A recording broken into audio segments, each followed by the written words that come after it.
The Houston Astros. Jason Bristol, former Major League scout, Jeremy Booth.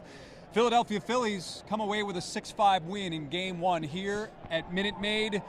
I think, Jeremy, when we look back at this game, missed opportunities. You're up 5-0. You have 2 home runs from Kyle Tucker. Justin Verlander cannot hold the lead. This does not happen to these Astros. It happened just 3 times that Justin Verlander this season has allowed 5 earned runs or more. 2 of them have now come in the playoffs, including this game tonight. You know, look, this postseason is about playing your best baseball, and Phillies are hot. The Astros came in just as hot. This is one of those games that, 5-5, 6-5. It's a type of game you'd expect. You didn't expect a blowout either way. It's uncharacteristic, no doubt, to give up a 5-run lead. It's uncharacteristic to have the way they got the 5 runs as well. I'll say this. Verlander was the opposite of what he usually is. He was very good early and then tired on in the 4th inning and never recovered. The questions you're really going to have isn't whether or not this is one game they gave away, because they gave it away. That's the way it is. In a 7-game series, we talk about this all the time. 2 games are yours, 2 games are theirs, and then the other 3 are for grabs. This isn't a yours or theirs. This is one of those 3 that's up for grabs. That's what makes this a little tough to take. This isn't when you played your best baseball. This is a 1-run game you have to win. Now, you may have heard some fans in the background. Philadelphia fans here are pumped. I mean, the Philadelphia Phillies fans here, our photojournalist Sergio Soto was saying that many of them are acting like perhaps they've won the World Series. Granted, this is only Game 1. A lot of powder blue 1980s Phillies jerseys over there leaving the ballpark. We just got done listening to Dusty Baker in his post-game news conference. A big thing in this game was, other than Justin Verlander, was the bullpen usage in the latter innings. He said that the reason they went with Luis Garcia and not Ryan Stanek was this. He hit a good pitch, and then pitching Garcia over Stanek, talking about Real Muto's home run, that he hit a good pitch, but also that they were looking for some length. And obviously, Luis Garcia can give you 4 or 5 innings. Ryan Stanek cannot, and that was the matchup. What they were looking for was a little length in that position. Your thoughts on that? Listen, if it works out, here's my thoughts on that. Okay, Dusty's a genius. Here's my thoughts on that. Dusty Baker has earned, I got to say this. I have to say this. I talk about Lance McCullers in the same breath, same way in the rotation. He's earned the right to get into that bullpen and run his team the way he sees fit. A couple things before we get into the bullpen management or one thing in particular that stood out. The Astros need a left-hand bat off the bench. It's pretty clear they were missing that tonight in certain situations to come up and hit. Now, this doesn't mean you're going to lose the World Series over it. It means that was a need. Yeah. Here's my concern isn't so much tonight with Ryan Stanek or Garcia over Ryan Stanek. My concern is Ryan Stanek and Jose Urquidy, too, for that matter, have been non-existent in the postseason. So when you need them for any kind of length, or you need them for a couple of innings, or even one stop inning, how fresh are they? Well, Ryan Stanek is not going to throw more than 1 inning. Yeah, but even in 1 inning in that situation, before you go get some length right away, you can't go to him now. He hasn't thrown the ball. He hasn't done anything. You've got guys that you've relied on all year that just aren't touching the baseball at all in the postseason, and we've seen that get managers into trouble. I will never forget 2019 against the Washington Nationals when A.J. Hinch went to Will Harris 916 times in 5 days, and you get into a situation where, Harris comes in, and ironically Howie Kendrick's in the other dugout now as a coach. You get in there, and he's throwing a slider or a cutter down and away to Hendrick, and he hits it off that foul pole out there, I believe. I mean, the bottom line is you can't go to the same guys again and again and again. You have a 26-man roster. You have a 6-man rotation. You need to be able to use these guys earlier in the series so they're ready now. Now it shows up tonight. I don't have any problem with the way the decisions were made as far as who he went to because who he believes in. My concern is you should have more options ready to go than just that one. I don't know. I think that other than Stanek and Garcia, I think that the rest of the game really played out well when you look at the bullpen. I mean, Abreu didn't allow a run in 1 2/3. Neris was nails, comes in, bases loaded, gets the huge strikeout in the 7th. Montero was good. Presley was good. Really, it came down to one pitch. Well, but you can't come down to one pitch because what if Garcia is the guy that's Will Harris this year? for all we know. He's not, though. Yeah, He's maybe a guy that gives him length. Sure, but why length right there? Now, I'm not challenging. That was his decision. What I'm saying is you have to have other options besides having to go get that guy. If you use Abreu and you use Neris and you use Santa Claus, I don't care who you're using. You have to be able to be in a situation to go get somebody for another short burst if you have to. Now, if you get past the 10th inning and you'll get some length, I have no questions. And I'm not even going to argue with the decision to do it then, because he's earned the right to not have that argue. What I am saying is you have to have more personnel available than the same guys all the time in that situation. Maybe one more guy gives you another inning. This game was over in 10? Yeah. Okay, so then that going for that length right there doesn't necessarily play out. What happens if you get to the 11th? Go to the 10th to get Stanek, but you can't go get him. That's the point. You can't go get him now and say, hey, man, we need you in a lot high leverage inning. You haven't thrown since through one game in the LDS, 1 inning? Well, he also threw in the ALCS. Okay, 1 inning. Much has he thrown? But here's the thing: when you're talking about having guys available, they just came off a 5-6 day break. You have to have more options than the same guys over and over again. You have all these guys back in the bullpen. Are they on the roster? Is Stanek on the roster? Yeah. Is Urquidy on the roster? Yep, he's on. What for? We're not using them. What are they here for? Okay. That's my point. You can't just go. You have a 26-man roster. You even added Will Smith to this roster, if I'm correct, right? You did. You had Will Smith, you have Ryan Stanek, and you have all this extra pitching. Hunter Brown, Jose Urquidy were the other guys. Okay, so hold on a second. You got Hunter Brown, who I forgot about. You got Hunter Brown. You got Ryan Stanek, who I believe led the bullpen in ERA. Yep. Okay. You lowest have ERA in Astros reliever history. You have I'm sorry. Can you say that one more time? The lowest ERA for reliever in team history. Got it. So you have Jose Urquidy, who we all know, and now you've got. What was the other one? Was one more in there? Hunter Brown. Hunter Brown. And there was Will Smith, Hunter Brown, Ryan Stanek, Jose Urquidy. All 4 of those guys are good. Why are we going to the same guys again and again and again? That's my point. Again, I got to be clear. This guy's a good manager. He's done a lot of good stuff. And I understand the decision to go there in the 10th inning. Of all those 4 options, man, one more inning is not going to kill me. I'm going to get somebody that's got some fire, and I'm neutralizing those guys before I go get some. And not that Garcia's bad, and not that I don't want him to pitch multiple innings, because I do, especially with all those guys we're talking about. But I got to give somebody else the ball and have somebody ready to go. And none of those 4 guys were ready to go in that situation because they haven't been used.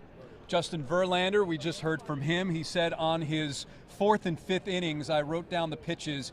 He threw 54 pitches combined or total in those 2 innings.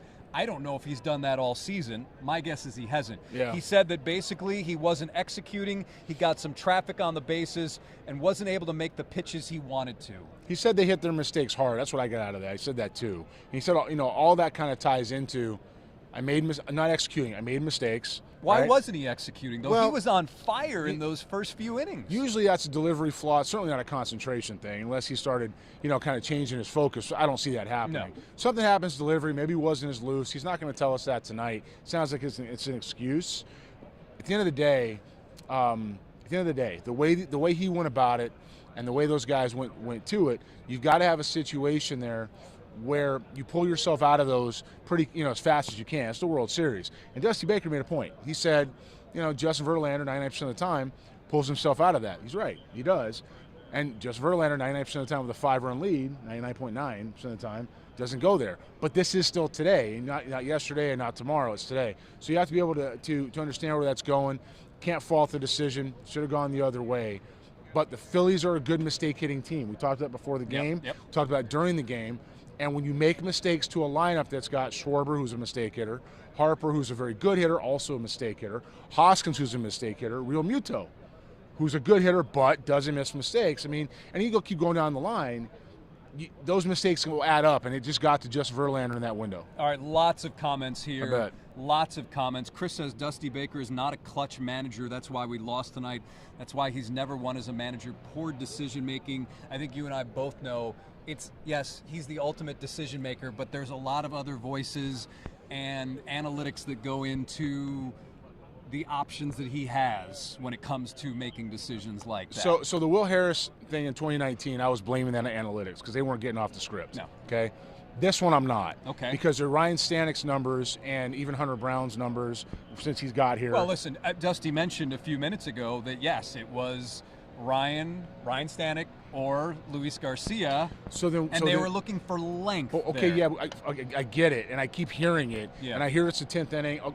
If it's into the 11th, I'm going for length. I'm looking at who's in the lineup, and I'm coming up with somebody that's going to knock out that inning, and I just don't have enough confidence in Ryan Stanek if I'm Dusty Baker because I haven't used him. I don't know how fresh he is. And if I'm going to go to Hunter Brown, let's not forget, a lot of guys make their name. Not fresh, you mean sharp. Sharp. Well, there's a lot of guys who thank you for that. No That's problem. What I mean. No problem. Yeah. Well, a lot.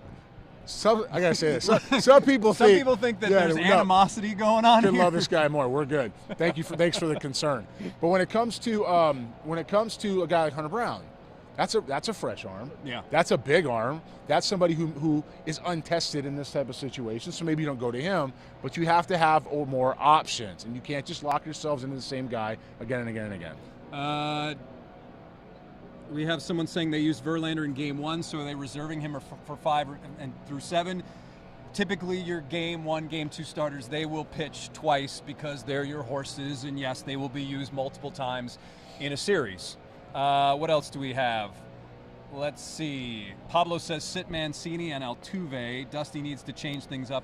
You are not sitting Jose Altuve. Now, Mancini, that's a different conversation. Is it? It is. Is it a different conversation? It is a different conversation. The reason Jeremy's smiling is because on Twitter during the game, I posted a scouting report of Jeremy's when he was scouting for the Seattle Mariners Did I ever write any of those? So he wrote a scouting report when Trey Mancini was playing at Notre Dame, and Jeremy wrote basically that Trey Mancini had, if he didn't hit, he had no value, and he was a backup first baseman, DH in the major leagues. I would argue he has played a little bit above that level. Now he is a backup first baseman, DH.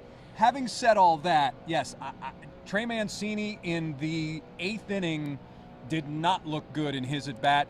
I would guess we will see Aledmus Diaz at DH in the next game. Trey Mancini is a nice player. You want to have him. He's a right-handed bat. He's a streaky hitter. You got, to me, anytime you're evaluating players, you got to take them out of that first peak year or whatever peak year they have and their low year. Those are not averages. You tie the rest of them together, you're going to get what you're going to get. You're going to get something about 17, 18 home runs, 19 home runs a year out of Mancini, and about 260. That's what you're going to get. That's a second division first baseman playing every day. You don't win a World Series with that. You win a World Series with guys like Rhys Hoskins or with Gurriel when he was hot, hitting 330, 340. Right. Yeah. That's the guys you win with. So, or Jordan Alvarez, could he play there? Those type of bats is what you get. Now, he can't play there, but go ahead. Right, could he? But that said, I do think Mancini needs to sit. Altuve's never going to sit. He's going to play second base every day. I agree with you on Mancini. The at-bats have not looked good for Jose. Yeah, the disappointing thing for me with Altuve tonight wasn't even the at-bats. It was a fly ball in the shallow center, kind of a triangle play. For those of you at home, That was in the ninth. A triangle is when 3 players can converge in one spot. That's a triangle, 1, 2, 3. And so the ball falls in the triangle, and Jose's frustrated out of the box. It's 9th inning, tie game, and he jogs to first base. He's a 4-1 runner down the line, 4-2 runner down the line. That's a plus runner still. On a scouting scale, it's 5 is average. That's a 6 or a 7. If he's running hard out the box in the 9th inning, that ball, by the time he touched first base, barely hit the ground. That means it's about a 6 seconds on a jog. He's halfway to second base. He's sitting there standing up at second. Then you have the stolen base play at second base. You don't know what happens at third. Bottom line is you get a better opportunity. So that, to me, that was disappointing with Altuve. Shows me his at-bats are getting to him a little bit. He's got to get himself going. No ifs, ands, or buts. He's got to get himself going. The Astros are a very good lineup, 1 through 6. 7, 8, 9 are a little bit suspicious. Hitter, feast or famine. 8 and 9 has been pretty good. Yeah, at times, and sometimes it has not. So you have to be able to produce when he's in those situations. He absolutely still needs to play. Lennis says JV did not lose us the game; they just outplayed us. I don't know if I would agree with that. I think Justin Verlander, given a 5-0 lead, Justin Verlander, 98 times out of 100, 99 times out of 100, he shuts the door. I mean, he is a guy that will pitch your 5 or 6, 7 innings with a 5-0 lead and win a game. The stat they showed on the broadcast was it was either 153 wins and 2 losses or 163 wins and 2 losses when Verlander had 5 runs or more of support. Yeah, it's an anomaly. There's no question about it. I don't know that I'd say any one player loses a baseball game. I don't think it ever goes that way. There's always different turning points, different at-bats, different innings, different situations that can help as a collective. What I would say, though, is that I understand Dusty's decision to continue with him in the 4th and the 5th inning with those type of numbers on the board. I also understand that Justin Verlander made a lot of mistakes and didn't correct fast enough, and the Philadelphia Phillies, again, are a very good mistake-hitting team. They just didn't miss. That's big league baseball, guys, and that's the World Series. That's how teams get here. Jason Bristol, former Major League scout Jeremy Booth, joining us right now as we continue to talk Game 1 of the World Series, a 6-5 win for the Phillies. Second largest comeback by an NL team in World Series history. Teams with a 5+ run differential. This is going to be fun. 589 and 18 entering this game, and now it's 589 and 19 after the Astros lose. One of the bright spots, obviously, was Kyle Tucker. He took a changeup in the second, hit the big home run, and then the 3-run shot in the third. That was off a sinker. Got to really be impressed with those early at-bats against a tough pitcher in Aaron Nola by Kyle Tucker. Yeah, the path has changed so dramatically for him from when he first got here. The approach, the where he sets his eyes, the consistency in contact, it's all different. You guys remember when he got here, he was chasing balls over his head in the World Series. Now he's zoning the ball down a little bit. He's seeing it in the strike zone. He's playing in front of the plate. Those are all terms to me. He's turned himself into a good hitter. So the ability that he's got naturally in him has come out. It's fun to watch. It's certainly a force in the lineup. Verlander stays one of the best hitters in baseball. Players will tell you. I'll leave that to them. Players will tell you who they'd rather have facing or who they'd rather have in the box. Kyle Tucker has a chance to carry a ball club now, and he's definitely a key cog in the machine. All right, when you look at also this ball game, Alex Bregman played some stellar defense. That's what you expect from him. Jeremy Pena had an up-and-down game. The double in the third. The pop-out in the ninth where he juggled that's driving me nuts. I mean, that's the type of stuff for me that I'm like, that's what you can't do. No. You cannot do that. You can do that in May. No, you can't do that in May either. You can't one-hand a ball and have it almost pop out in the biggest stage in the game. You can't. And look, he's a kid. He'll learn from it. I mean, it's not like he dropped the ball. But you start adding some of these things up, and I hate to say these guys took a little bit too lightly because I don't want to say that. It's the World Series. But Altuve not running the ball out, and Pena, is uncharacteristic of these guys to have seen this happen. So I think maybe they just refocus and circle back to tomorrow. The good thing is that you have another ace, if you will, in Game 2, that being Framber Valdez. He will get the start against Zach Wheeler. Framber has been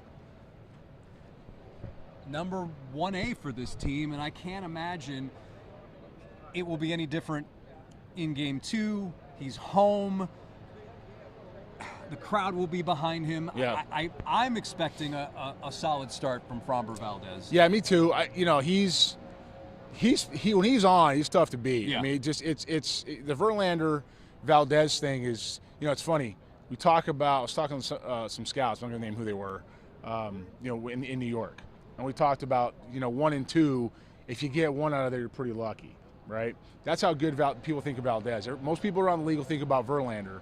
Valdez is kind of hiding in plain sight here sometimes, even as good as he is, as much as we know him in Houston, but because he's behind Justin Verlander. It doesn't mean that he's not what he could be. It doesn't mean he can't carry his staff. He can. He's got to come in tomorrow, and he's got to deliver. He's got to throw some zeros on the board. It's a must-win situation for the Astros. They got to get one at home. You don't want to go into Philly, into that place, down 2-0. And if you think about this, if you guys look ahead, we don't know what Game 3 is going to bring yet, but the Phillies in Game 4 are probably going with a bullpen game. Okay, that means that if McCullers lines back up in Game 4, and we saw what that start was in New York, that's the right game for him. That's the right one with his health and his the way the weather and the breaking balls and the feel that he's going to have and the pitch counts is to let him go as far as he can one time in the series in a bullpen game, right, against the Phillies. The Astros can go get tomorrow, and they go in, even if they lose Game 3, I'm not saying they will, then they have a chance at Game 4. It's 2-2 going into Game 5, and we're coming back for Game 6. Does that make sense? Come back for Game 6. I think the Astros can get tomorrow, get Game 3, get Game 4. and still come back here with 2 shots to win it. So it's important, though, that they do not go down 2-0 going into Philly, as hot as they've been and as rabid as that fan base is going to be. Well, the big thing for the Astros is they have never won a Game 1 of the World Series. They still have not won a Game 1 of the World Series. And I didn't know that. It's pretty good. Yeah. Now, was it 2019 that the road team won every game? I believe so. We going to do that again? We can't do that again. I don't want to do that again. That was when Jose Urquidy had his coming out party in still Washington. Here? Yeah, he is. Are we sure he's still on the roster? Alan says, hi, Alan. The way you guys are seeing Astros fans speak of JV right now is how Nola was being talked about during the early innings from Phillies fans. It's a team game. Remember how much Verlander has done all season for the Astros to get them this far. Yes. But again, this is... It's a little different, I would say, right now when you look at Astros and the Phillies. The Astros now, this is their 4th World Series in 6 years. And the Phillies, while they are a deserving team to be here, it's a little different situation. There is a certain expectation now in Houston that really nothing else matters except for the postseason. And yes, you can perform during the regular season. That's how you get a 16-game lead in the division or whatever the Astros had. It all comes down to 11 wins after the 162. That's what it comes down to in this city. The expectation has changed, and we all, if you're in Houston, we're all aware of the status of the sports franchises that are here. Okay, I think we good with that. We don't have to talk, we're aware. Yeah. Okay. The Astros are something that have had an exceptional run now for the last 7 years through a couple different front offices. Mm-hmm. And started, believe it or not, this whole process was started back in 2008. People don't realize that. It was started in 2008, started to show up in 2012 and 13, and really arrived in 15 and 16. And you have a chance that's now going to extend 5-6 more years. But the absolute expectation has changed here. This is not something where getting to the World Series is good enough. This is not the Atlanta Braves of the 1990s.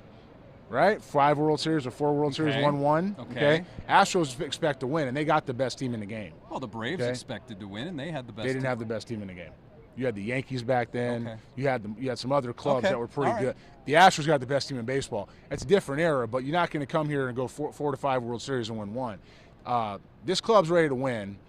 I hear your point about Verlander versus Nola. What I would say is Verlander, and the common thread is what they're doing for the team. What I would tell you, Nola is a lot younger, right? Mm-hmm. Aaron Nola was drafted in 2014, so he's 27, 28, 29. Verlander at this point is 38. That's a different era of where they are in their career. And he came back here to win a World Series. The concern about Justin Verlander for me is he has an ERA over 6 in the World Series, that he doesn't do real well in the World Series. And I don't know if that's intent. I don't know if that's intent as far as how he throws his pitches. I don't know if that's tempo. I don't know if that's fatigue. I don't know what that is. But it seems to be an issue in the World Series for him for whatever reason.